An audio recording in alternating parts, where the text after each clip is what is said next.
أعوذ بالله من الشيطان الرجيم. بسم الله الرحمن الرحيم. الحمد لله رب العالمين. الحمد لله الذي جعلنا من المتمسكين بالقرآن العظيم وجعلنا من المتمسكين بولاية أمير المؤمنين، والصلاة والسلام على سيدنا ونبينا وشفيع ذنوبنا وطبيب نفوسنا الذي سمي في السماء بأحمد وفي الأرضين بأبي القاسم المصطفى محمد.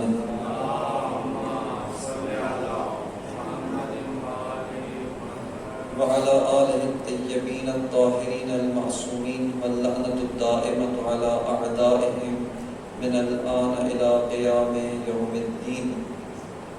أما بعد فقد قال الإمام حسين بن علي عليه السلام: ألا ترون أن الحق لا يعمل به وأن الباطل لا يتناهى عنه.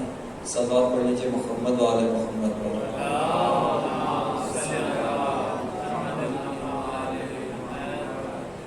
معزز و مکرم سامعین محترم، مواجب الاحترام پیروان مکتب سید الشہداء،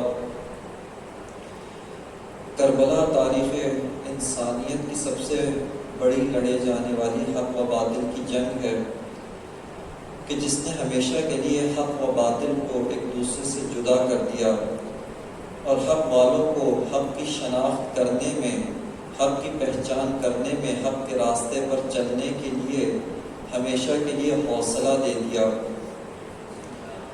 اور جتنے بھی انسانیت کی تاریخ میں حق و باطل کے مارکے لڑے گئے، اسی تاریخ کے اسی حصے کے اندر ختم ہو گئے اور اس کے بعد ان کا فقط تذکرہ رہ گیا ہے، اس کے بعد فقط اس کی یاد رہ گئی، اس کا نام رہ گیا ہے. لیکن کربلا وہ مارکہ نہیں جو فقط 61 ہجری میں لڑا گیا. کربلا فقط وہ جنگ نہیں، وہ حق اور باطل کی نبرد نہیں جو اسی زمانے میں لڑی گئی، بلکہ کربلا کا آغاز 61 ہجری میں ہوا، لیکن اس کا انجام امام زمانہ کریں گے. اس کا اختتام وہ آخری امام زمانہ کی جنگ ہوگی جس کا نتیجہ پوری دنیا پر، پورے اس جہان پر، روئے زمین پر عالمی و جہانی حکومت ہوگا. وہ کربلا کا اختتام ہے. اسی لیے ہمارے چھٹے امام، امام جعفر صادق علیہ السلام فرماتے ہیں کہ کل یوم عاشورا و کل ارض کربلا، کہ ہر سرزمین، ہر جگہ، ہر میدان جہاں پر حق و باطل کا مارکہ لڑا جا رہا ہے، وہ سرزمین، وہ میدان کربلا ہے.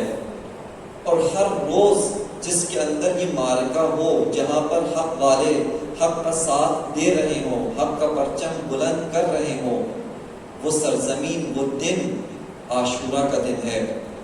اور یہ ہمیں بتاتا ہے کہ ایسا نہیں کہ کربلا والے یہ سمجھیں، کربلا کی یاد منانے والے یہ سمجھیں کہ ہم جو عزاداری برپا کرتے ہیں، ہم جو عزاداری میں شرکت کرتے ہیں، یہ اس فقط ایک واقعے کی، ایک ماجرا کو خراج عقیدت پیش کرنا ہے. یہ فقط خراج تحسین و خراج عقیدت پیش کرنا نہیں. اور یہ جس طرح آپ سنتے ہیں اور دیکھتے ہیں، مختلف جگہ پہ، مختلف مزاروں پر، مختلف بزرگان دین، اولیاء اللہ کے مقبروں پر عرس ہوتا ہے. ان کی یاد میں لوگ جمع ہوتے ہیں اور آ کر کچھ دن ان کے مقبرے کے پاس رہتے ہیں اور کچھ اعمال انجام دیتے ہیں. عزاداری محرم الحرام کے اندر امام حسین کا عرس نہیں ہے. یہ امام حسین کی یاد منا کر، امام حسین جو 61 ہجری میں شہید ہو کر ختم ہو گئے، فقط ان کی یاد نہیں ہے، یہ اس کربلا کا تسلسل ہے. یہ اس کربلا کا ابھی تک جاری رہنے والا سلسلہ ہے. اور اس نے آخر تک جانا ہے، اس نے آخر تک اس ماجرا کے انتہائی اختتام تک جانا ہے، جس کا آخری حل، آخری نتیجہ پوری دنیا کے اوپر اسلام کا پرچم لہرانا اور امام زمانہ کی انتہائی حکومت ہے. لہٰذا آپ کی خدمت میں وہ حدیث پیش کی کہ کہ جب امام زمانہ ظہور کریں گے، اپنا تعارف کروائیں گے، اپنی شناخت کروائیں گے، پہچان کروائیں گے، تو یہی کہیں گے ان جدی الحسین قتلوہ اچھانا، میں اس کا بیٹا ہوں، میں وہ ہوں جس کے جد حسین کو پیاسا شہید کر دیا۔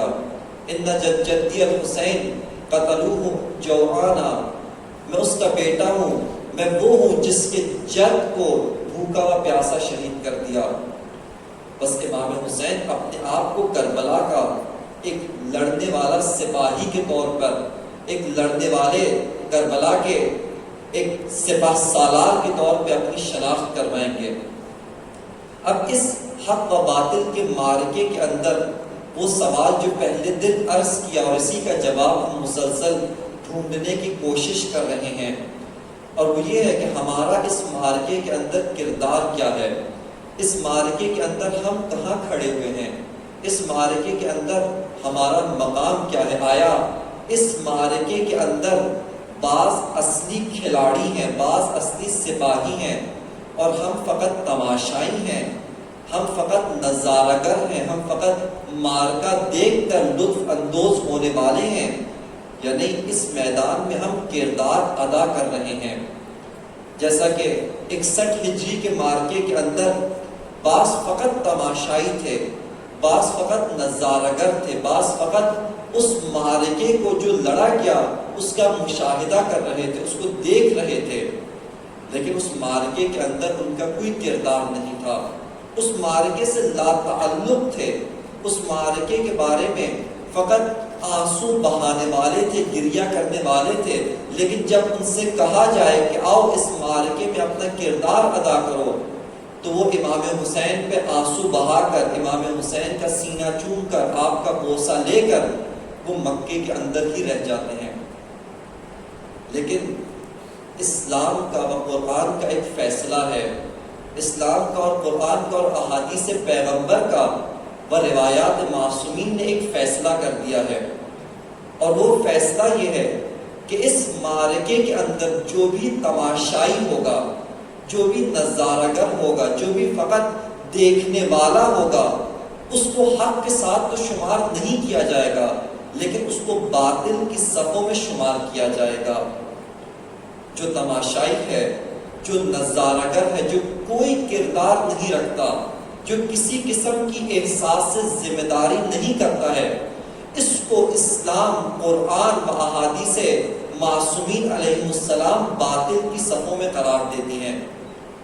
لہٰذا جب زیارت امام حسین علیہ السلام کے اندر آپ ظالمین پر لعنت بھیجتے ہیں، لعن اللہ امتن قتلت کا ولعن اللہ امتن ظلمت کا ولعن اللہ امتن سمعت بذالک فرضیت بہ، کہ جن پہ ان پہ لعنت ہو جنہوں نے آپ کو قتل کیا، آپ کو شہید کیا، اور ان پر بھی لعنت ہو جنہوں نے آپ پر ظلم کیا، اور جو سب سے اہم جملہ جو ہمارے لیے خطرے کی گھنٹی بجا رہا ہے کہ ان پر بھی لعنت ہو کہ جو تماشائی تھے، جو دیکھ رہے تھے، جو سن رہے تھے اور اس پہ راضی ہو گئے۔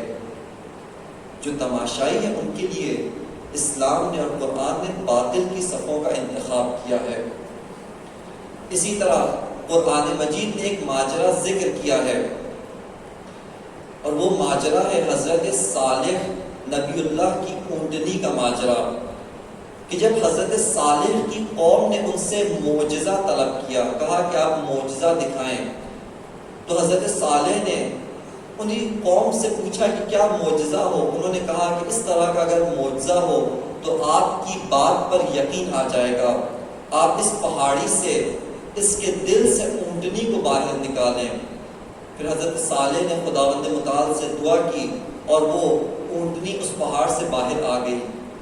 اب اس قوم کو حضرت صالح نے کہا کہ ایک دن پانی کا یہ اونٹنی کے ساتھ مخصوص ہے، پانی کے جو بھی منابع ہیں اس پہ کوئی اور نہیں جائے گا، فقط یہ اونٹنی جائے گی، اور دوسرا دن اس سے عام لوگ، تمہارے جانور، تمہارے حیوانات استفادہ کریں۔ لیکن پھر اس قوم نے برداشت نہیں کیا، اس امتحان میں ناکام ہو گئے، اور ایک شخص آگے بڑھ کر اس اونٹنی کو مار دیتا ہے۔ یہاں پر امیر المؤمنین اس آیہ مجیدہ کی فعقروہا، سورہ مبارکہ والشمس کی آیت کہ فعقروہا فدمدم علیہم ربہم صوت عذاب، اس کی تفسیر آگے فرماتے ہیں خطبہ نمبر 91 نہج البلاغہ کے اندر۔ اس موقع پہ امام فرماتے ہیں کہ جس نے اس اونٹنی کو مارا تھا وہ ایک شخص تھا، اس قوم کا ایک شخص، ایک شقی جس نے اس اونٹنی کو مارا تھا، اس اونٹنی کی پونچھیں کاٹی تھیں، اس کی ٹانگیں کاٹ دی تھیں، لیکن خداوند متعال نے قرآن کے اندر ذکر کیا فعقروہا، ان سب نے مار دیا، ان سب نے اس اونٹنی کو مارا ہے۔ اس کا راز مفسر قرآن امیر المومنین بیان کرتے ہیں، کہتے ہیں کہ کیوں خداوند متعال نے ایک شخص کے جرم میں پوری قوم کو سزا دی۔ جب قرآن میں اس ماجرا کو ذکر کیا، پوری قوم کو اس شخص کے جرم میں شریک قرار دیا۔ امام فرماتے ہیں اس وجہ سے کہ وہ سب کے سب تماشائی تھے، وہ سب کے سب اس کے کام میں، اس کے عمل میں شریک تھے۔ لہٰذا فرماتے ہیں جب خدا نے عذاب نازل کیا تو اس ایک شخص پہ عذاب نہیں آیا، پوری قوم پر عذاب آیا۔ لہٰذا حق و باطل کا معرکہ جہاں پر بھی ہوتا ہے، اس میں حق والے، حق کا پرچم اٹھانے والے، حق کا ساتھ دینے والے، حق کا علم بلند کرنے والے، یہ تو حق والے ہوتے ہیں۔ اس کے علاوہ باقی جو بھی ہے، باقی جو شخص حق کے ساتھ نہیں ہے، چاہے واضح طور پر باطل کی صفوں میں ہے، واضح طور پر باطل کے لشکر میں مل کر تیر چلا رہا ہے یا نہیں، کھڑا دور تماشا دیکھ رہا ہے، نظارہ کر رہا ہے، نظارہ گر ہے، قرآن و اہل بیت سب کو باطل کے ساتھ شامل قرار دیتے ہیں، اس سب کو باطل میں شمار کرتے ہیں۔ لہٰذا حق و باطل کے معرکے کے اندر کوئی تماشائی نہیں ہے، کوئی بھی تماشائی نہیں، یا اگر حق کے ساتھ ہے تو حق کے ساتھ ہے، اور اگر حق کے ساتھ نہیں ہے تو باطل کے ساتھ شمار ہوگا۔ لہٰذا یہ موضوع ہماری آخرت و عاقبت کے ساتھ بہت گہرا تعلق رکھتا ہے۔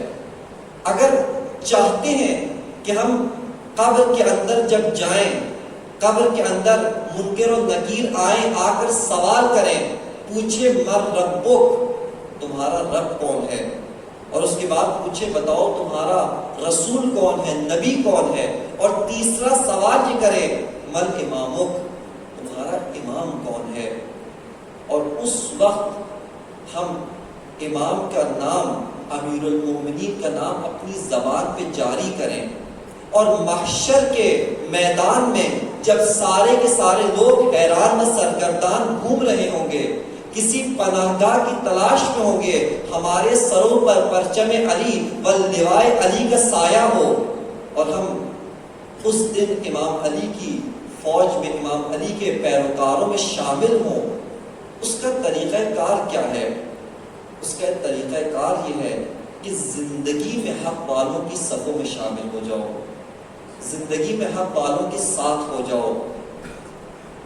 جب مردے کو تلقین پڑھاتے ہیں، قبر کے اندر اتارا، اور اتارنے کے بعد ایک شخص آگے بڑھتا ہے، تلقین پڑھاتا ہے، تو ہمارا گمان یہ ہوتا ہے، ہم یہ سوچ رہے ہوتے ہیں کہ یہ جو تلقین پڑھائی جا رہی ہے اور اس کے بعد فرشتے آ کر اس سے سوال جواب کریں گے، اس نے فقط زبان سے جواب دینا ہے، اس نے زبان کا یہ لوتھڑا ہلانا ہے، یہ گوشت کا ٹکڑا ہلانا ہے، اور ہلا کر فر جواب دیتے جانا ہے۔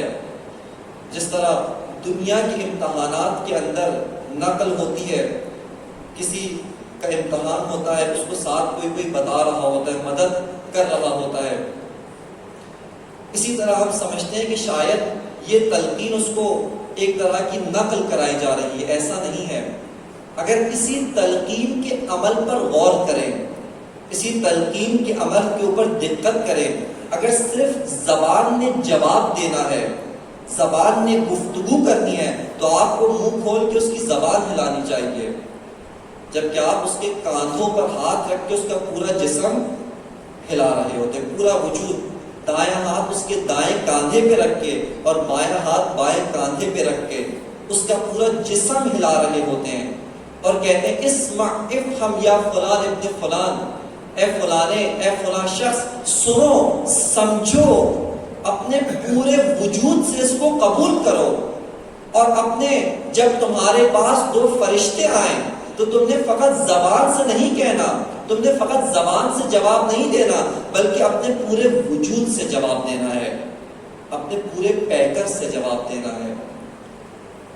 لیکن سامعین محترم، یہ عمل جو میت کے ادب میں انجام دیا جاتا ہے، قبر میں اتار کر کرتے ہیں، یہ وہ عمل ہے جو روزانہ، جو ہر روز مجھے اور آپ کو اپنی زندگی میں انجام دینا چاہیے۔ جب مردے کو آپ لٹاتے ہیں، یہ مردہ لیٹا ہو اور اس کے کاندھے کو ہلا کر جھنجھوڑ کر اس کو کہہ رہے ہوتے ہیں کہ اے فلان ابن فلان، یہ سنو، یہ سمجھو اور گواہی دو، جب تمہارے پاس خدا کے فرشتے آئیں اور پہلا سوال کریں تو یہ کہنا، جب خدا کے فرشتے آئیں دوسرا سوال کریں، رسول کے بارے میں پوچھیں تو یہ جواب دینا، اور جب تیسرا سوال کریں تو امام علی کا نام لینا، ائمہ اہل بیت کا نام لینا۔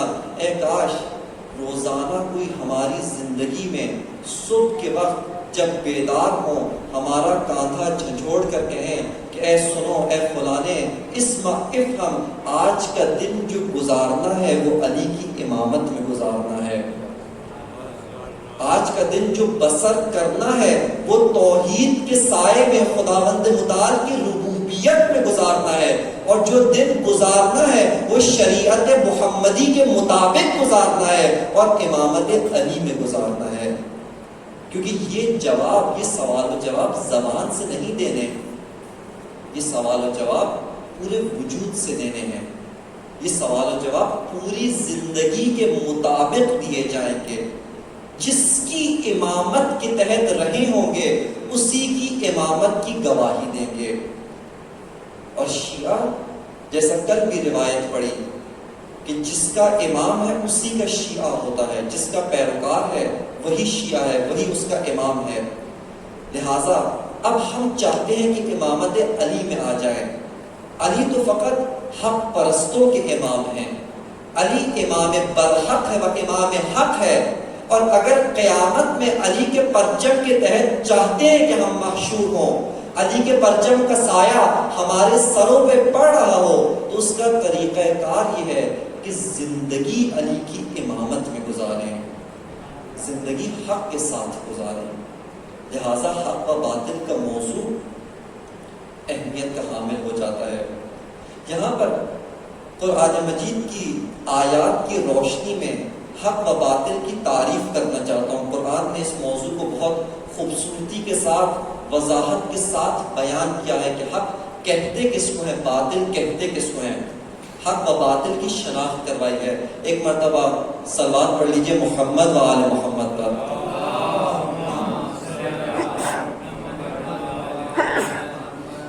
قرآن مجید میں سورہ مبارکہ الرعد آیت نمبر 17، اس کے اندر خداوند متعال بیان فرماتا ہے انزل من السماء ماء فصالت اودیۃ بقدرھا۔ ایک مثال سے شروع کیا جو ہمارے روزمرہ کی مثال ہے، اکثر اوقات اس کا مشاہدہ کرتے ہیں کہ انزل من السماء ماء فصالت اودیۃ بقدرھا، خداوند متعال آسمان سے بارش برساتا ہے، اور جب یہ بارش آسمان سے برستی ہے تو یہ ندی نالے، یہ پانی کے بہاؤ کے جو ظرف ہوتے ہیں، جو برتن ہوتے ہیں، اس میں پانی بہہ اٹھتا ہے، اس میں پانی جاری ہوتا ہے۔ اس کے بعد آیت مجیدہ فرماتی ہے فاحتمل السیل زبدًا رابیہ، اس پانی کے بہاؤ کی وجہ سے، اس پانی کے طغیانی کی وجہ سے اس پانی کے اوپر جھاگ بن جاتی ہے، اس پانی کے اوپر بلبلے بن جاتے ہیں، اس پانی کے اوپر، پانی کے اندر ہوا قید ہو جائے تو بلبلہ بن جاتا ہے، جھاگ بن جاتی ہے۔ اس کے علاوہ یہ ایک مثال ذکر کی، دوسری مثال وَمِمَّا يُوقِدُونَ عَلَيْهِ ابْتِغَاءَ حِلْيَةٍ وَمَتَاعٍ زَبَدٌ مِثْلُهُ، اور اسی طرح کہ جو آگ کے اندر سونا ڈالتے ہیں، کیوں سونا ڈالتے ہیں؟ ابتغاء حلیۃ، تاکہ زیورات حاصل کریں، تاکہ قیمتی متاع حاصل کریں، خالص سونا مل جائے، ایک قیمتی شے حاصل ہو جائے۔ اس آگ کی بھٹی میں جب سونا ڈالتے ہیں تو ساری کی ساری ملاوٹ، ساری کی ساری ناخالص چیزیں وہ جھاگ بن کر اوپر آ جاتی ہیں اور خالص سونا نیچے رہ جاتا ہے۔ اس کے بعد خداوند متعال فرماتا ہے کذالک یضرب اللہ الحق والباطل، اسی طرح خداوند متعال حق اور باطل کی مثال دیتا ہے۔ فَأَمَّا الزَّبَدُ فَيَذْهَبُ جُفَاءً وَأَمَّا الْمَاءُ وَأَمَّا مَا يَنْفَعُ النَّاسَ فَيَمْكُثُ فِي الْأَرْضِ، کہ جو جھاگ ہے وہ خود بخود ختم ہو جاتی ہے، لیکن وہ چیز جس میں لوگوں کا فائدہ ہے، جو لوگوں کو نفع پہنچاتی ہے، جو لوگوں کی ضرورت کی چیز ہے، وہ زمین پر پائیدار بن کے بیٹھ جاتی ہے۔ کذالک یضرب اللہ الامثال، اور اسی طرح خداوند متعال مثالیں دیتا ہے۔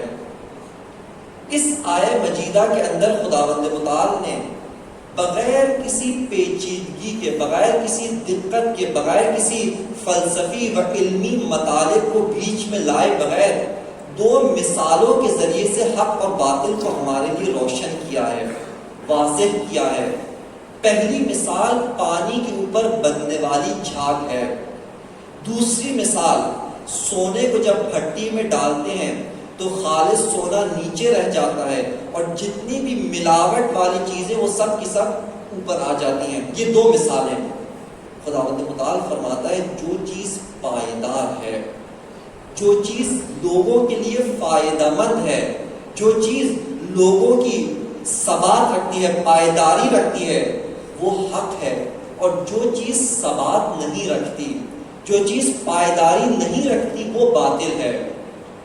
اب اگر کوئی ساحل سمندر پہ جائے، اور بہت سارے لوگ جب جاتے ہیں تو کوشش ہوتی ہے کہ ساحل سمندر سے کچھ نہ کچھ حاصل کر کے واپس لے کر آئیں۔ اب ایک انسان سمندر کے ساحل پہ جا کر اپنے تھیلے کے اندر سمندر کی جھاگ بھر کے لے آئے، وہ ساری کی ساری جھاگ، وہ بلبلے جو پانی کے اوپر بنتے ہیں، وہ سب کے سب جمع کر اپنے تھیلے میں بھر کے لے آئے، جب آ کر تھیلا کھولے گا تو وہ تھیلا خالی ہوگا۔ کیوں؟ کیونکہ اس کے اندر ثبات نہیں ہے، پائیداری نہیں ہے، اس کے اندر کسی قسم کا ٹھہراؤ نہیں ہے۔ وہ چیز، جھاگ کو ختم کرنے کے لیے کسی مشینری کی ضرورت نہیں، کسی چیز کی ضرورت نہیں، حتیٰ ہوا کی بھی ضرورت نہیں۔ وقت گزرنے کے ساتھ ساتھ وہ جھاگ خود بخود ختم ہو جائے گی، وہ جھاگ خود بخود نابود ہو جاتی ہے۔ یہ خداوند متعال نے باطل کی مثال دی ہے، اور حق کی مثال جو زمانہ گزرنے کے ساتھ ساتھ تو دور کی بات بلکہ لوگوں کے مٹانے سے بھی نہ مٹ سکے، جس کو سب مٹانے کی کوشش کریں اس کے باوجود وہ ابھر کر سب کی نگاہوں کے سامنے آئے، اس کو حق کہتے ہیں۔ یہ حق ہے۔ بس خداوند متعال نے حق و باطل کا جو تعارف کروایا ہے وہ ثبات و پائیداری حق کی علامت ہے، نا ثباتی، نا پائیداری، خود بخود نابود ہو جانا یہ باطل کی علامت ہے۔ اب اس معیار کے مطابق، اس کسوٹی کے مطابق اس ترازو کو ہاتھ میں لے کر آئیں اور ایک ایک چیز کا اس کے مطابق فیصلہ کریں، اس کے مطابق وزن کریں، اس کو دیکھیں، پرکھیں۔ یہ جو ہمارا فیصلہ ہے، یہ جو ہمارا موقف ہے، یہ جو ہمارا نظریہ ہے، یہ جو ہماری رائے ہے، آیا اس کے اندر ثبات موجود ہے یا نہیں موجود؟ آیا وہ پائیداری رکھتی ہے یا نہیں رکھتی؟ ایسا تو نہیں کہ یہ نظریہ پہلے پیش ہوا اور زمانے کی گردش نے، زمانے کے اوراق نے، تاریخ کے اوراق نے اس نظریے کو خود بخود ٹنوں مٹی تلے دفن کر دیا۔ اس کا مطلب یہ نظریہ، یہ مکتب، یہ رائے، یہ موقف باطل کا موقف ہے۔ اس کے اندر ثبات نہیں ہے، اس کے اندر پائیداری نہیں ہے۔ لیکن وہ چیز، وہ نظریہ، وہ موقف، وہ بات، وہ رائے کہ جو تاریخ کے اندر کسی وقت بیان ہوئی لیکن آج تک زندہ ہے، آج تک معاشرے کے اوپر اس کا راج ہے، اس کی حکومت ہے، مٹانے والے خود مٹ جائیں لیکن وہ باقی رہے، اس کو حق کہتے ہیں، اس کو حق کہتے ہیں۔ اور اسی معیار کے مطابق، اسی ترازو کے مطابق اگر معرکہ کربلا کو رکھ کے دیکھیں، اگر معرکہ کربلا کو پرکھ کے دیکھیں ایک عالم دین بیان کر رہے تھے، مشہور عالم دین، معروف عالم دین، اور بہت خوبصورت نقطہ ذکر کر رہے تھے، تہذیبوں کی تاریخ ذکر کر رہے تھے۔ کہتے ہیں مختلف سرزمینوں کے اوپر مختلف تہذیبیں جنم لیتی ہیں، مختلف اقوام بستی ہیں۔ اس بر صغیر میں بھی مختلف تہذیبیں تھیں، لیکن ہر تہذیب 100 سال کوئی 150 سال گزارنے کے بعد ساری تہذیبیں آثار قدیمہ کا حصہ بن جاتی ہیں۔ اب اس تہذیب کو ڈھونڈنا ہے تو آپ گلیوں میں اس کو تلاش نہیں کر سکتے، آپ اس کو زندہ لوگوں میں نہیں ڈھونڈ سکتے، آپ کو قبرستانوں میں جانا پڑے گا، آپ کو میوزیم میں جا کر، آثار قدیمہ میں جا کر اس کے آثار دیکھنے پڑیں گے۔ وہ سب کی سب تہذیبیں زمانے نے خود مٹا دی ہیں۔ اس کا مطلب وہ تہذیبیں یا قومیت کی بنیاد پر تھیں، یا قبائلیت کی بنیاد پر تھیں، یا کسی اور معیار علاقائیت کی بنیاد پر تھیں، یا لسانیت کی بنیاد پر تھیں، یا ذات کے نظام کے تحت تھیں، یا کسی اور وجہ سے تھیں، وہ سب کی سب تہذیبیں مٹ چکی ہیں، وہ سب کی سب تہذیبیں ختم ہو چکی ہیں، اور ان کو کسی نے مٹایا بھی نہیں، وہ خود بخود ختم ہو گئیں۔ لیکن ایک تہذیب ایسی ہے کہ جو خون دے کر بسائی گئی، جو خون دے کر آباد کی گئی، جس کا بیج لگانے کے بعد اس کو خون کا فوارہ دیا گیا اور اس سرزمین کو بسایا گیا۔ آج اس سرزمین کو دیکھ لیں، جس نے اس کو مٹانے کی کوشش کی وہ خود مٹ گیا، لیکن تہذیب حسینیت و عزاداری آج بھی زندہ ہے۔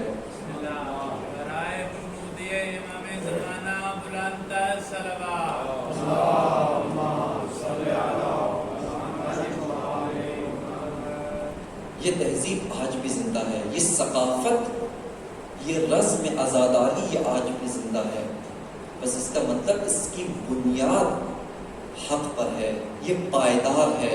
1400 سال سے آج تک یہ نام حق کے ساتھ اس طرح جڑا ہوا ہے، اس طرح عجیب ہو گیا ہے، اس طرح تعلق پیدا کر دیا ہے کہ جب تک قیامت رہے گی یہ نام بھی زندہ رہے گا۔ اور بعض نام ایسے ہیں جن کو بہت سارے لوگ کوشش کر رہے ہیں کہ زبردستی زندہ رکھیں، زبردستی زندہ کیا ہوا ہے، لیکن اگر خود بخود معاشرے کو چھوڑ دیں، معاشرے کو اپنے حال پر چھوڑ دیں، وہ نام مٹ چکے ہیں، مردہ ہو چکے ہیں۔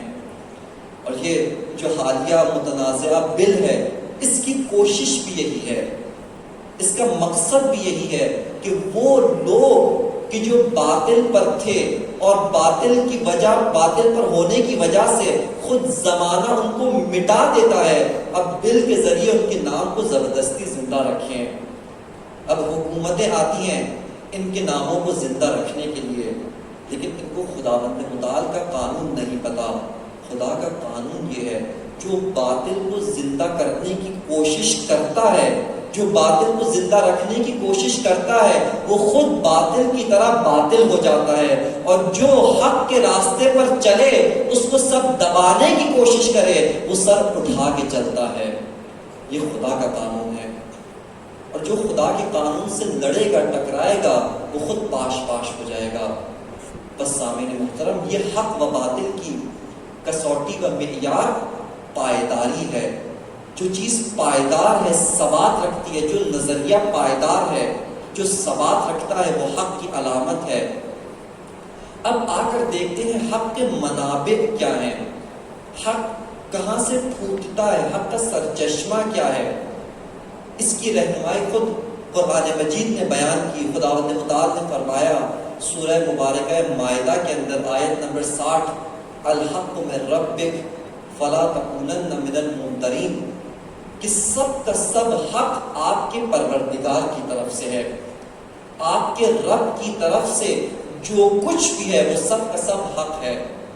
پس حق کا تنہا منبع، حق کا تنہا سرچشمہ جہاں سے حق پھوٹتا ہے وہ ذات پائیدار ہے، وہ ایسی ذات ہے جس میں کوئی تغییر و تغیر نہیں ہے، جس ذات کے اندر کوئی تبدیلی نہیں ہے، جس ذات کو کوئی متاثر نہیں کر سکتا، جس ذات کو کوئی شکست نہیں دے سکتا، اور وہ ذات مقدس اللہ تعالی ہے، یہ خداوند متعال کی ذات، یہ حق کا منبع ہے، یہ حق کا سرچشمہ ہے، اور جو بھی اس منبع سے نازل ہو، جو بھی اس منبع سے آئے، جو کلام اس منبع سے آئے، جو ہستیاں اس منبع سے آئیں، وہ سب کی سب حق کی علامت بنتی جاتی ہیں۔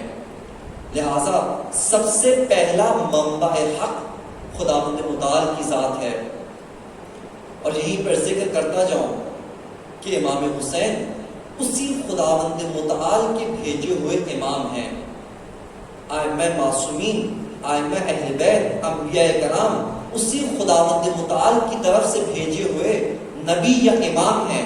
لہٰذا یہ جو اہل بیت کی شان بڑھا کر غلو کرتے ہیں، یہ غالی جو نعوذ باللہ توحید کے اندر تقصیر کرتے ہیں، توحید کا مقام گھٹا کر یہ سمجھتے ہیں کہ ہم توحید کا مقام گھٹا کر ولایت و امامت کا مقام بڑھا دیں گے، ان کو معلوم نہیں امامت کی اساس، امامت کی بنیاد، امامت کی جڑ نظریہ توحید ہے، اس کی بنیاد نظریہ توحید ہے۔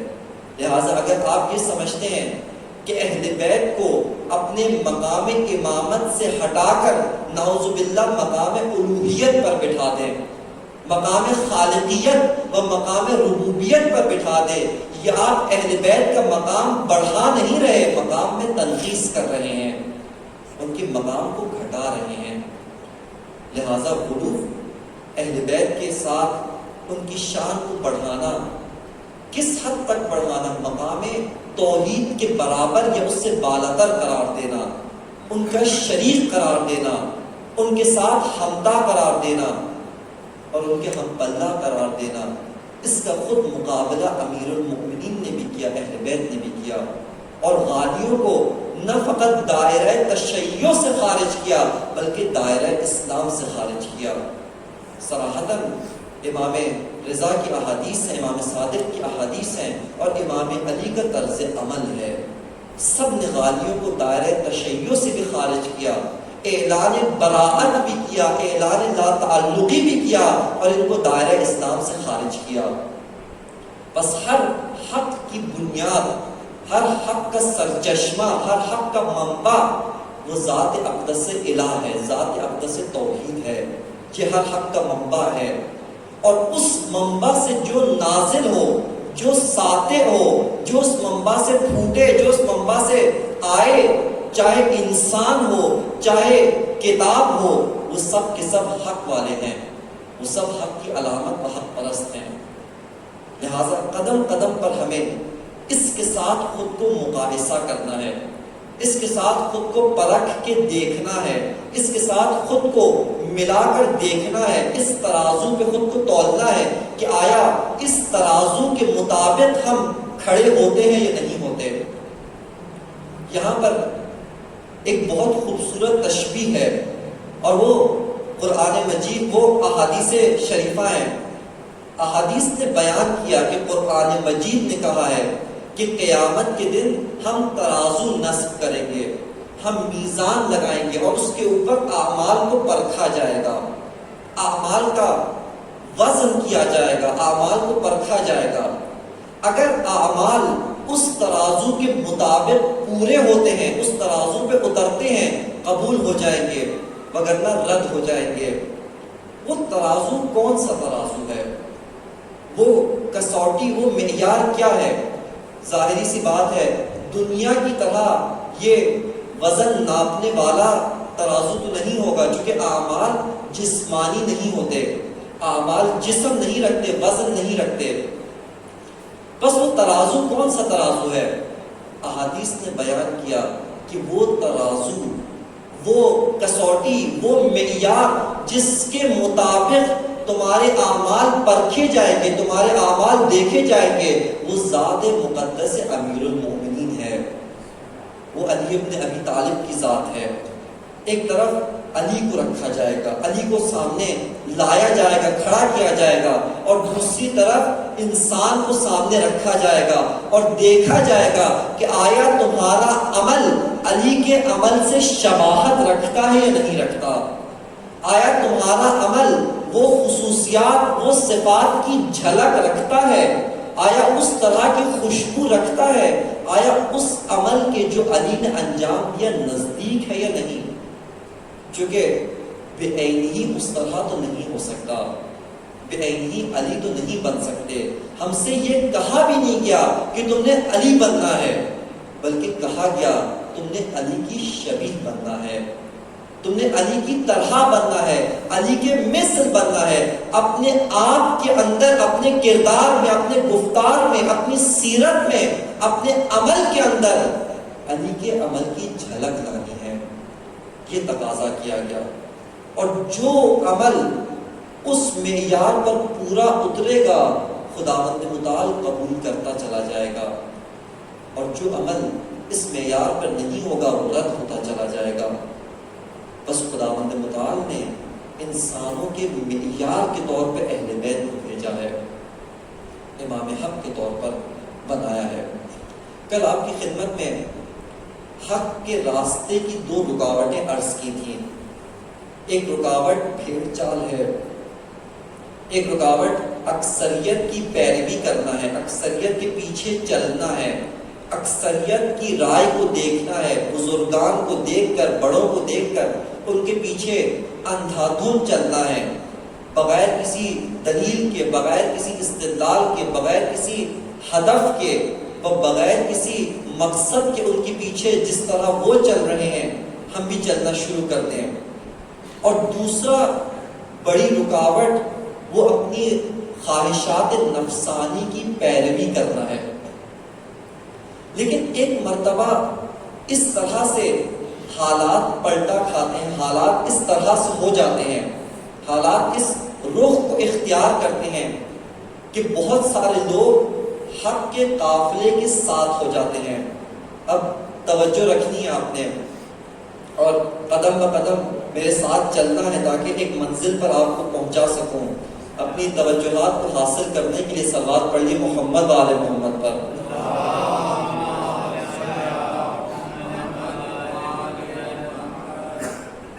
اب بعض اوقات حالات یہ رخ اختیار کرتے ہیں کہ ایک بڑی اکثریت، ایک بڑے لوگوں کا ہجوم و گروہ حق کے ساتھ شامل ہو جاتا ہے، حق کے راستے پر آ جاتا ہے، لیکن انہوں نے سوچ سمجھ کر دلیل کے ساتھ حق کو قبول نہیں کیا، حق کے راستے کو اختیار نہیں کیا، بلکہ حالات اس طرح سے چل رہے تھے، بھیڑ کا رخ، بڑے لوگوں کا رخ، ہجوم کا رخ آج حق کی طرف ہو گیا ہے، لہٰذا ایک بڑا جمگھٹا آج حق کے ساتھ ہو گیا ہے، حق کے راستے پر ہو گیا ہے۔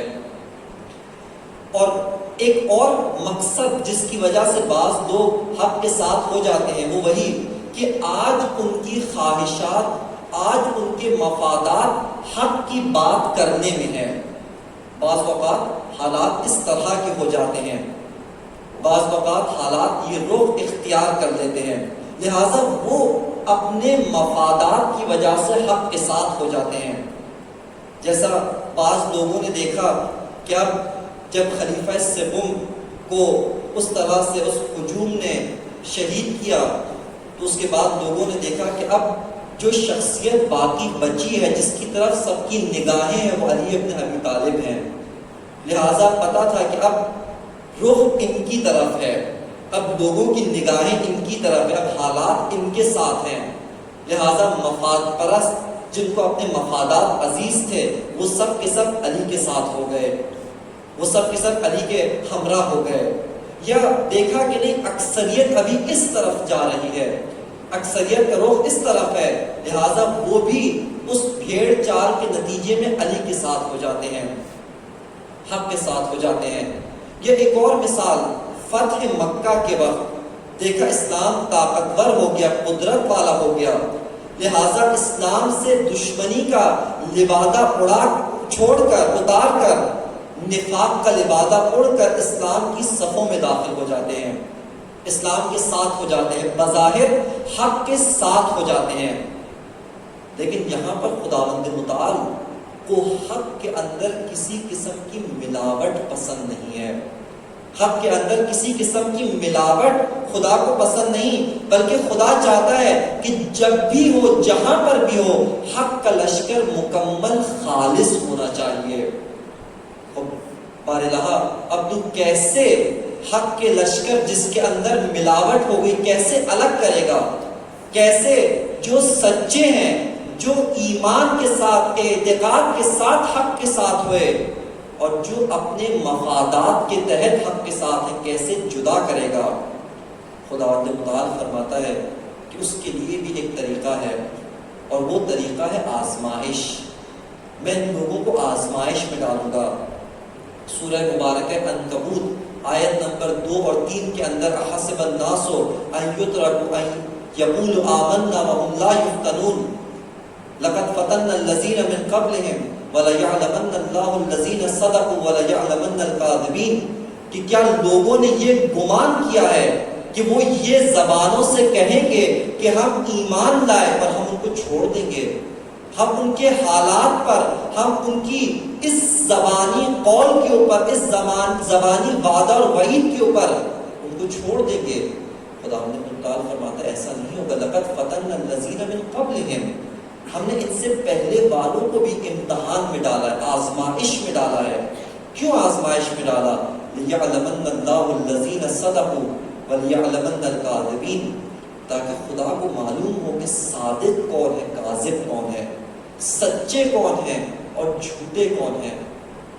اس کے لیے خداوند متعال آزمائش کرتا ہے، چھنی میں ڈالتا ہے، ان کو سختیوں سے گزارتا ہے تاکہ یہ پرکھ لے، یہ جان لے اور دوسروں کے اوپر واضح کر دے، دوسروں کے لیے ثابت کر دے، دوسروں کو معلوم ہو جائے حق والے کون ہیں اور حق کا لبادہ اڑنے والے کون ہیں۔ اس کو جدا کرنے کے لیے خداوند متعال امتحان لیتا ہے، آزمائش لیتا ہے۔ لہذا اب خداوند متعال قدم بقدم جگہ جگہ پر حق والوں کی آزمائش شروع کرتا ہے۔ خدایا اب ان کی آزمائش کیوں ہو رہی ہے؟ اس لیے ہو رہی ہے تاکہ جو مومن ہے منافق سے الگ ہو جائے، جو مومنین ہیں وہ الگ ہو جائیں اور منافقین مومنین کی صفوں سے باہر نکل جائیں۔ ان کی جدائی کرنے کے لیے، ان کو جدا کرنے کے لیے خداوند متعال آزمائش کرتا ہے، امتحان دیتا ہے۔ کس طرح کی آزمائش؟ مختلف طریقوں سے آزمائش۔ وَلَنَبْلُوَنَّكُمْ بِالشَّيْءٍ مِّنَ الْخَوْفِ وَالْجُوعِ وَنَقْصٍ مِّنَ الْأَمْوَالِ وَالْأَنفُسِ وَالثَّمَرَاتِ وَبَشِّرِ الصَّابِرِينَ کہ ہم ضرور بضرور آزمائیں گے، خوف کے ذریعے، بھوک کے ذریعے، اموال، اولاد، پھل، غذا کی کمی کے ذریعے، اور جو ثابت قدم رہیں ان کو بشارت دے دیجئے۔ وَبَشِّرِ الصَّابِرِينَ، صابروں کو بشارت ہے۔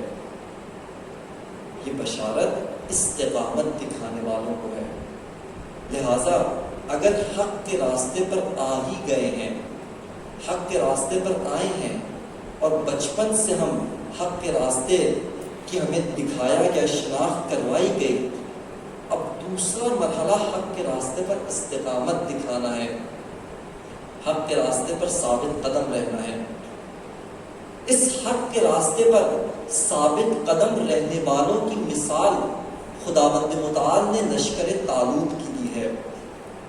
پہلے قوم بنی اسرائیل آئی، آ کر اپنے زمانے کے نبی کے سامنے کہا کہ ہم جنگ لڑنے کے لیے آمادہ ہیں، ہمارے لیے کوئی سپہ سالار مقرر کریں۔ خدا نے ان کی توقع کے برخلاف ایک غریب انسان جو ظاہری مال و دولت نہیں رکھتا تھا، جو ظاہری حسب اور مقام اور نسب نہیں رکھتا تھا، طالوت، اس کو ان کا سپہ سالار بنایا۔ آدھی قوم وہیں پر الگ ہو گئی، اسی آزمائش میں ناکام ہو گئے۔ پتہ چل گیا کہ تم جنگ لڑنے والے نہیں ہو۔ اس کے بعد دوسرا ماجرا خدا نے ذکر کیا کہ طالوت اپنی فوج کو لے کر چلے۔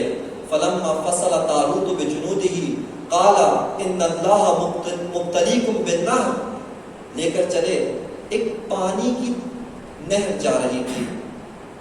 طالوت نے منع کر دیا کہ خدا اس نہر کے ذریعے تمہارا امتحان دے رہا ہے، جو بھی پیٹ بھر کے پانی پی لیے گا وہ ہم میں سے نہیں ہے، مگر ایک چلو بھر کے پی لے کوئی حرج نہیں۔ آدھی فوج، آدھا لشکر وہیں پر پیٹ کے بل منہ انہوں نے پانی میں ڈال دیا اور کہا کہ یہ بھی عجیب سپہ سالار ہے، خدا کی دی ہوئی نعمت، خدا کا دیا ہوا پانی، خدا کی جاری کردہ نہر سے پانی پینے سے منع کر رہا ہے۔ آدھی فوج وہیں پر رہ گئی، اس امتحان میں ناکام۔ اس کے بعد اگلے مرحلے پہ آگے چلے، ایک اور امتحان لیا، آدھے لوگ وہیں پہ رہ گئے، اور اس کے بعد جب لشکر جالوت کو دیکھا تو آدھے اور ان کا حوصلہ پسپا ہو گیا۔ لیکن جو مومنین تھے ان کا یہ شعار تھا، انہوں نے یہ کہا کہ کم من فئۃ قلیلۃ غلبت فئۃ کثیرۃ، کہ باذن اللہ کہ بہت سی دفعہ ایسا ہوتا ہے کہ خداوند متعال قلیل گروہ کو، ایک چھوٹے گروہ کو بڑی جماعت کے اوپر غالب کر دیتا ہے۔ یہ خداوند متعال کا قانون ہے، لیکن اس کی شرط کیا ہے؟ شرط یہ ہے کہ تم ایمان کے ساتھ راہ حق پر قدم رکھو، استقامت دکھاؤ، اس کے بعد جیت تمہاری ہے، فتح تمہاری ہے۔ یہ راہ حق پر آنے کا قانون ہے، اور امام حسین نے جگہ جگہ یہی کام کیا۔ امام حسین کے ساتھ بہت سے لوگ اس امید کے ساتھ تھے، یہ توقعات رکھتے ہوئے آئے تھے، یہ سوچ کے آئے تھے کہ اب امام کو کوفے والوں نے بلایا ہے، امام کو انہوں نے دعوت دی ہے، امام فوج بنا لیں گے، لشکر بنا کر جنگ لڑیں گے، کامیاب ہو جائیں گے، اور ہم بھی جب ان کے ساتھ ہوں گے اور ان کو خلافت ملے گی، بادشاہت ملے گی، ہمیں بھی کسی علاقے کی گورنری مل جائے گی۔ لہذا جب امام نے لشکر کو ایک جگہ روک کر، قافلے کو روک کر، کاروان کو روک کر بتا دیا کہ جو بھی ہمارے ساتھ رہے گا شہید ہو جائے گا، اور یہ بھی اعلان کیا کہ ہمارا جو سفیر اور نمائندہ کوفے میں گیا تھا وہ بھی شہید ہو گیا، اور اس کا ساتھ دینے والے ہانی ابن عروہ بھی شہید ہو گئے۔ اس کے بعد روایت لکھتی ہے کہ بہت سارے لوگ امام سے الگ ہو گئے، جدا ہو گئے، یہ امام نے امتحان دیا تھا۔ اس کے بعد جگہ جگہ پر لوگ الگ ہوتے رہے، اور شب عاشور تک یہ ایک روایت خود پڑھی میں نے، یہ جو امام حسین نے اپنے اصحاب سے فرمایا تھا کہ تم بہترین اصحاب ہو، تم بہترین انصار ہو، تم جیسے اصحاب نہ میرے نانا رسول اللہ کو ملے، نہ میرے بابا علی مرتضیٰ کو ملے۔ یہ کب کہا تھا؟ جب سارے امتحانوں سے ان کو گزار دیا، ساری آزمائشوں میں ڈال دیا، اور پھر بھی یہ ثابت قدم رہے، اس پہ کہا۔ اور اسی شب عاشور کے ایک حصے میں، پہلا حصہ، ابتدائی حصہ، اس کے اندر بہت سے لوگ امام کا ساتھ چھوڑ کر چلے گئے تھے۔ آخری امتحان چراغ بجھانا تھا کہ اگر کوئی شرم کی وجہ سے، اگر کوئی غیرت کی وجہ سے نہیں جا رہا، شرم آتی ہے، لوگ تانے دیں گے، لوگ غیرت کا تانا دیں گے، چراغ بھی بجھا دیے۔ اور اس کے بعد یہ تک کہا کہ میں بھی راضی ہوں، میرا خدا بھی راضی ہے، میرا رسول بھی راضی ہے۔ اور اس کے بعد یہاں تک کہا کہ اگر پھر بھی شرم محسوس ہو رہی ہے، میں تمہارے ہمراہ میرے اہل بیت میں سے کسی کو ساتھ لے جاؤ، کہ ایک بہانہ مل جائے گا کہ تم اہل بیت حسین کو نجات دینے کے لیے کربلا سے نکلے تھے۔ لیکن سب نے یہی کہا کہ آقا و مولا، یہ تو خدا نے ایک جان دی ہے، یہ خدا نے ایک جسم دیا ہے، ایک زندگی دی ہے، اگر ہم جائیں، مقتل میں جائیں، لڑیں، ہمارے جسم کے ٹکڑے ٹکڑے ہو جائیں، اور اس کے بعد ہمارے بدن کے ٹکڑوں کو آگ لگا دی جائے، ہم راکھ بن جائیں، ہماری راکھ کو ہوا میں اڑا دیا جائے، اور پھر خداوند متعال دوبارہ ہمیں زندہ کرے، اور زندہ کرنے کے بعد دوبارہ آپ کی محبت میں، آپ سے عشق کرتے ہوئے آپ کی اطاعت میں پھر میدان میں جائیں، اور جا کر دوبارہ جنگ کریں، پھر ہمارے ٹکڑے ہو جائیں، ہمارے ٹکڑوں کو آگ لگا کے راکھ بنا کے اڑا دیا جائے، اور پھر خدا زندہ کرے اور اس طرح 1000 مرتبہ بھی ہو جائے، ہم آپ کو کبھی نہیں چھوڑیں گے۔ ان کو امام حسین نے بشارت دی تھی، تم بہترین اصحاب ہو، تم بہترین انصار ہو۔ اور انہی کے بارے میں جب شب عاشور کے اندر بس مصائب بھی یہی ہیں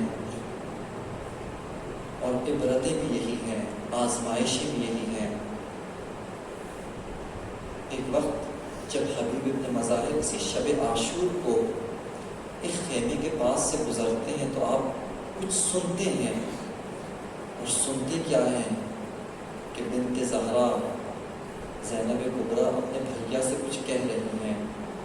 کیا پوچھ رہی ہیں کہ بھیا کیا آپ کے اصحاب کوفے والوں کی طرف بے وفا تو نہیں نکلیں گے؟ کہیں ایسا تو نہیں کل جب جنگ ہوگی یہ بے وفائی تو نہیں کریں گے، یہ کہیں چھوڑ کر تو نہیں چلے جائیں گے، یہ کہیں بابا علی مرتضیٰ و بھیا حسن مجتبیٰ کی طرح ان کے اصحاب و انصار کی طرف بے وفائی تو نہیں کریں گے، یہ امتحانوں میں آپ کو اکیلا تو نہیں چھوڑ دیں گے؟ کیا آپ نے آزمائش کر لی ہے؟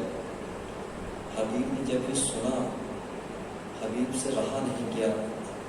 کیا کہتے ہیں اپنے سارے اصحاب، حبیب امام حسین کے اصحاب کے سپہ سالار تھے، اصحاب کے جو سالار تھے وہ حبیب ابن مظاہر تھے، سب کو جمع کیا، کہا کہ اے باوفاؤں، اے امام حسین کے انصاروں ناصروں، بڑا غضب ہو گیا، زینب کبریٰ بنت زہرا کو ہماری وفا پہ شک ہے۔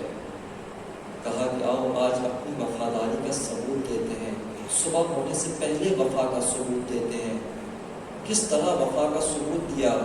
تلواریں نیاموں سے نکال کر اپنے ہاتھوں سے گردنوں پہ رکھی، اور اس کے بعد حبیب ابن مظاہر خیمہ سیدہ کے پاس آتے ہیں، باہر سے کھڑے ہو کر مولا کو آواز دیتے ہیں، کہتے ہیں کہ آقا و مولا ذرا غلاموں کے خیمے میں آئیے، یہ غلام کچھ کہنا چاہتے ہیں۔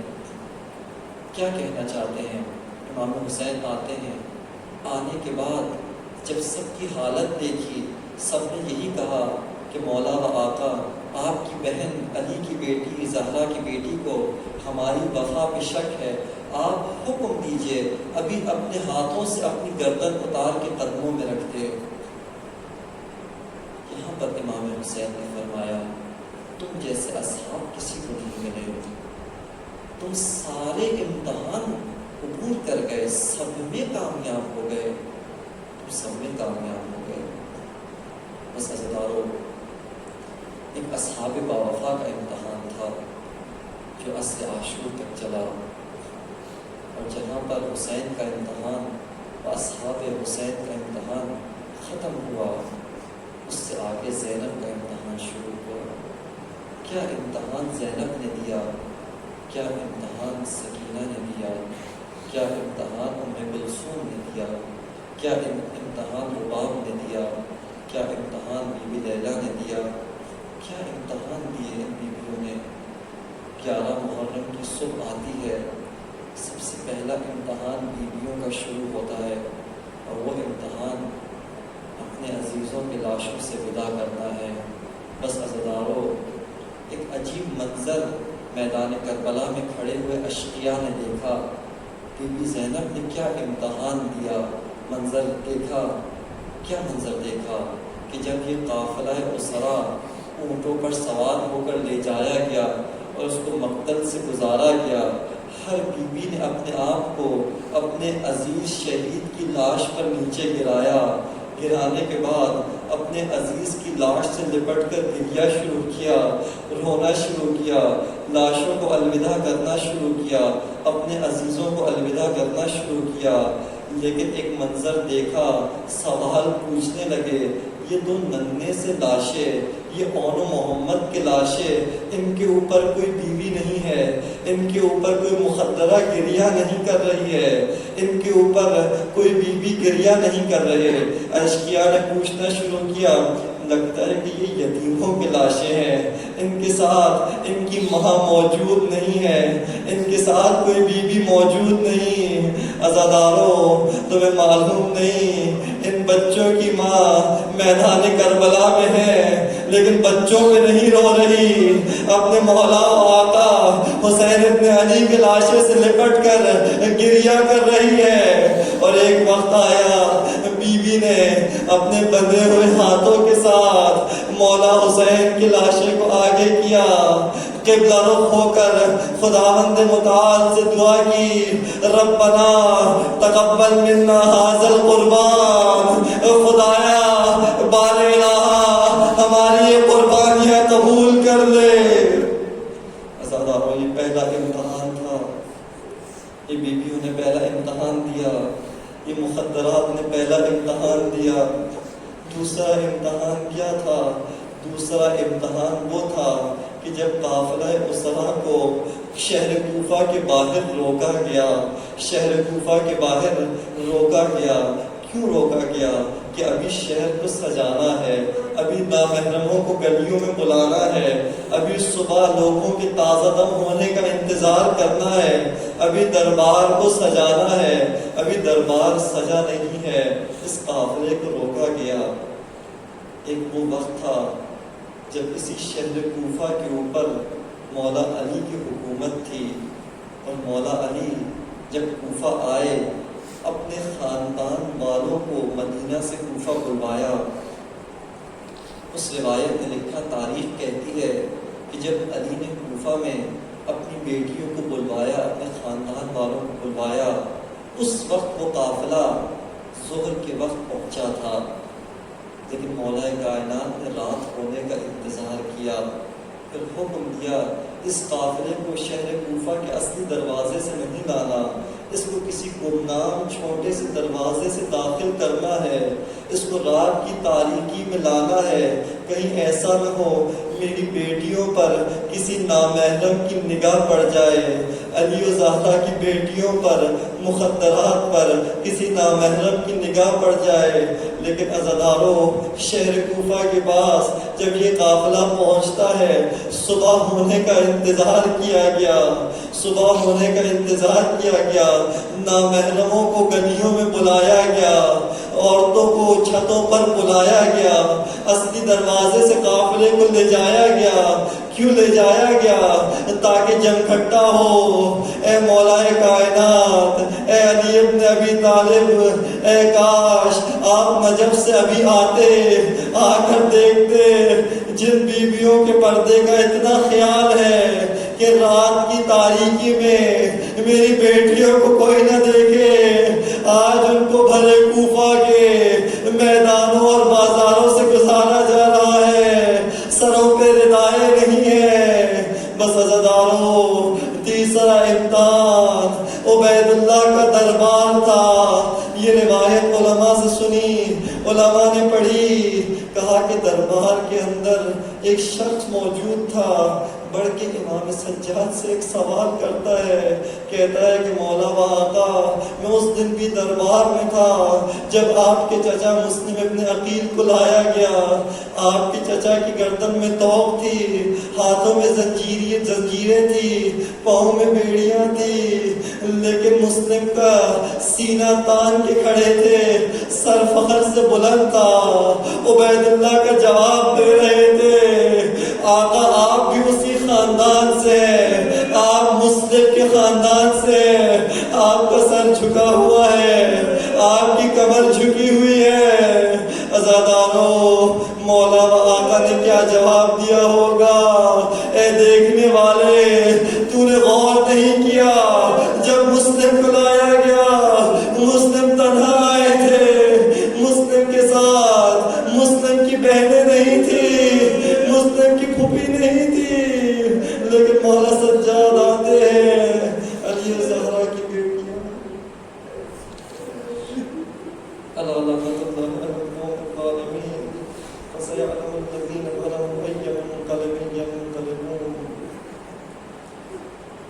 بارے حق محمد و آل محمد، ہماری اس قلیل سے عبادت، اس ذکر، اس کے لیے قبول فرما، بارے حق محمد و آل محمد۔ مقصد امام حسین کو سمجھنے اور اس پہ گامزن ہونے کی توفیق عنایت فرما۔ بارگاہ بحق محمد وآل محمد پریشان حال مومنین مومنات کی پریشانیاں دور فرما۔ بارگاہ بحق محمد وآل محمد جو مومنین مومنات مریضہ ہیں، بالخصوص برادر عزیز کے والدین مریض ہیں شدید، اور بارگاہ اس کے علاوہ ایک مومنہ نے کینسر کی مریض ہیں، دعا کی درخواست کی ہے۔ اس کے علاوہ بارگاہ جو بھی مومنین مومنات جن کو لا علاج قرار دیا گیا، سب کو بارگاہ سب کو شفا کامل و عاجل عنایت فرما۔ بارگاہ بحق محمد وآل محمد بے روزگاروں کو باعزت روزگار عنایت فرما۔ بارگاہ بحق محمد وآل محمد جہاں کہیں پر بھی مظلوم ملتیں جنگ اور جہاد کی حالت میں، ملت فلسطین، کشمیر، ملت مسلمان ہندوستان، ملت پاکستان، ملت یمن، بارگاہ سب کی مدد و کامیابی عنایت فرما۔ بارگاہ ظالمین جہان، امریکہ، اسرائیل، آل سعود، آل خلیفہ سب کو نیست و نابود فرما۔ بارگاہ بحق محمد وآل محمد اس مملکت کو، مملکت عزیز پاکستان کو استحکام و ترقی نصیب فرما۔ اس ملک کے اندرونی بیرونی دشمنوں کو نیست و نابود فرما۔ بارگاہ علماء حقہ، مراجعین اعظام، رہبر معظم سید علی خامنہئی، آیت اللہ سید علی سیستانی کو طول عمر عنایت فرما۔ بارگاہ بحق محمد وآل محمد امام زمانہ عجل اللہ تعالی فرجہ الشریف کے ظہور میں تعجیل فرما۔ ہمیں، ہمارے اہل و عیال، ہمارے ساتھیوں کو امام کے بہترین مددگاروں میں شامل ہونے کی توفیق عنایت فرما۔ ربنا تقبل منا انک انت السمیع العلیم برحمتک یا ارحم